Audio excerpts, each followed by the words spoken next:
Gawin niyo po ito para lahat ng mga negative energy sa loob ng inyong tahanan, lahat ng mga kamalasan na yan ay marireverse, imbis na kamalasan ay puro kaswertehan ang darating.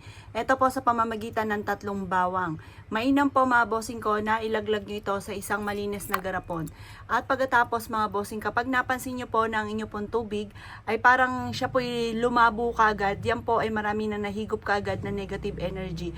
Maraming negative energy sa loob ng inyong tahanan. Pero kung hindi naman po siya lumabo kaagad, okay lamang po yan, very good po yan. Mas maganda po ang ibig sabihin po niyan.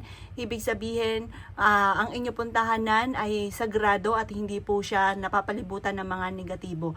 Proven po ito, napaka-epektibo po nito basta may 100% kang paniniwala sa mga ganitong pamamaraan. Kayo mismo ay ma-amaze dahil imbis po ng mga kamalasan or kaya po yung mga kamalasan ngayon na mga dumarating sa inyo, marireverse po yan. Dahil tayo ayaw natin ang malas, gusto natin ay puro swerte, mainam na gawin nyo po ito sa umaga.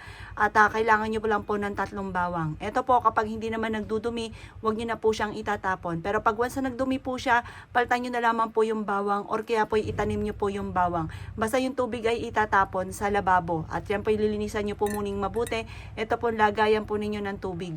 Ang dulot nito ay napakaswerte. Magpapalapit ito or magtatawag ito ng maraming pera. Magpapalapit ito ng swerte. Maraming blessing ang darating. Kayo mismo ay ma-amaze dahil magsusunod-sunod ang mga swerte na darating po sa inyo. Kayo po, basta positive lamang, walang imposible, makakamit nyo kung ano man ang inyo pong mga nais. Proven po ito, napakaswerte po nito. Kaya ako'y kinaniwala at nais po itong gawin. Huwag ka na magpatumpik-tumpik pa. Gawin nyo po ito at napaka-epektibo po ng ganitong mga pamamaraan. Kayo mismo ay matutuwa dahil sa magsusunod-sunod ang mga blessing na darating sa buhay po ninyo. Basta gawin nyo po ito ng pasikreto lang na walang kahit sino man ang nakakaalam upang sa ganoon hindi makontra ang inyong mga ninanais. Ito po ilalagay nyo sa likod ng inyong pong pintuan ng main door at ang dulot nito ay napakaswerte. Basta pwede rin to sa inyo pong negosyo para araw-araw ka na magkaroon ng malaking benta.